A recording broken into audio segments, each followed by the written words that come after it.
Yo, si estáis de acuerdo, pues voy a hacer una entrada, ¿no?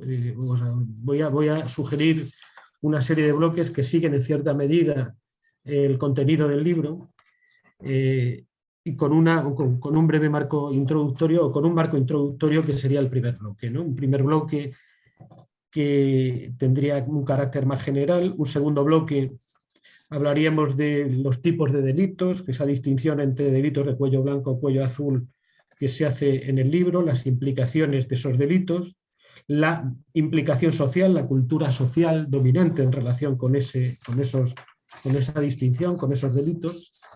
Luego entraríamos en el blanqueo, lo que yo creo que con la rúbrica circular, que se conoce más habitualmente por blanqueo, coloquialmente por blanqueo, pero que en el libro se habla de circulación y metamorfosis del dinero ilícito, y ahí también hay una directa relación con las capacidades del Estado de intervenir en esa circulación, en la prevención y en la represión de ese blanqueo y las cuestiones derivadas de eso. Y luego un último bloque, ¿no?, que serían las conexiones, lo que se llama el deep state, el estado profundo, que son las conexiones que hay entre las élites y no tanto con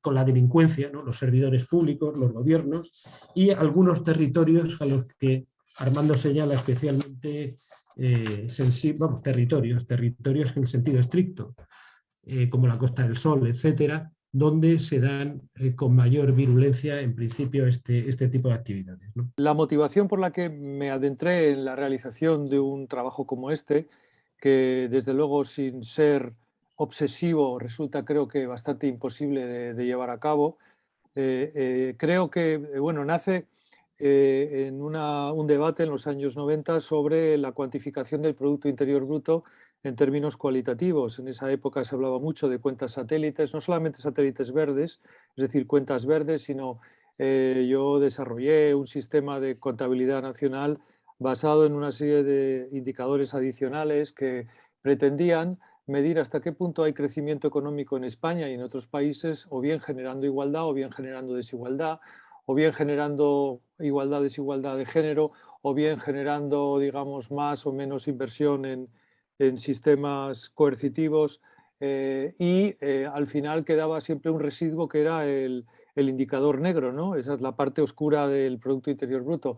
En esa época se hablaba mucho de blanqueo y nada, pedí un proyecto y ese proyecto estuvo a punto de naufragar muchas veces porque yo no veía ninguna fuente solvente para hacer frente a la investigación del blanqueo de capitales en España, que era el título del proyecto de investigación. Yo no veía claro que para contrastar las hipótesis de los expertos en blanqueo, ¿a quién podía yo recurrir para contrastar las hipótesis en los expertos de blanqueo, teniendo en cuenta que los únicos informantes sobre el particular eran los propios expertos en blanqueo? Entonces, digamos, yo llegué a tirar casi por la borda del proyecto, a terminarlo de forma oficial y digna, pero un profesor al que quiero mucho, se llama José Luis Díaz Ripollés, en una conversación me abrió los ojos llamando la atención sobre los hechos probados de las sentencias. Yo no soy jurista, yo no conozco, digamos, este mundo, no conocía este mundo, obviamente, después de 12 años lo conozco mucho mejor, y entonces pues me abrió la posibilidad de explorar una fuente completamente inexplorada en España y parece ser que en otros países, que son los hechos probados, ¿no? Que es al final lo más que nos podemos acercar al mundo del delito, que es un mundo opaco de por sí, un mundo muy difícil de investigar y un mundo que además se está sometido a muchísimas tensiones políticas, porque la criminalización social de determinadas conductas pues no viene más que a decir qué parte o qué considera una sociedad su parte negra, su parte mala y su parte buena, ¿no? Estamos hablando al final, en última instancia, del bien y el mal de una sociedad, y eso obviamente es el resultado de un debate político muy intenso, político-ideológico, y además está el cine y está la literatura, que tiende a sacar mucho partido económico del mundo de la delincuencia, y en ese mundo pues es muy difícil encontrar fuentes solventes como las que se manejan en el mundo académico, ¿no? Es decir, fuentes contrastables fuentes aceptables en congresos internacionales, en congresos a los que asistan expertos, etcétera, etcétera. Hay que destacar la ambición de la obra, ¿no? Porque eso es encomiable, intentar recoger lo que sería de una manera holística todo el ámbito de la economía ilícita. Me parece pues un intento weberiano casi, ¿no? Obsesivo. Sí, sí, verdaderamente impresionante, ¿no? Claro, a mí me ha pasado esto de intentar hablar de un tema en todas sus dimensiones cuando he tenido que hacer manuales, ¿no? Y yo creo que, claro, este es un libro que es un manual extraordinario para asignaturas de criminología. Estoy seguro que yo lo recomendaría, obviamente, en todas las facultades, porque aunque no tiene el objetivo de ser un manual, permite un conocimiento tan amplio y tan diverso que realmente es muy interesante. Obviamente, cuando nos metemos en estos líos, ¿verdad, Armando? Pues sabemos que hay cosas sobre las que tenemos mucha investigación ya, pero luego hay temas que tenemos que innovar, ¿no? Y tenemos que meternos ahí sobre que si, pues, por ejemplo, los temas de las extorsiones, los secuestros o la prostitución y tal, claro, son cosas que has ido introduciendo y realmente has ido generando ahí un conocimiento novedoso, también supongo para ti, y sobre el cual espero que no te obsesiones para que sigas con lo tuyo. Tengo suficiente. Sí, sí. Luego, ahora te toca a ti. Luego es verdad que el tema de los costes es un tema que yo he trabajado y el tema de la medición, pues claro, yo centrándome en lo que me corresponde, que es corrupción, que es una parte muy pequeña de todo este inmenso entramado, pero los costes tienen una dificultad enorme porque, como muy bien dices, la ocultación es la clave, ¿no?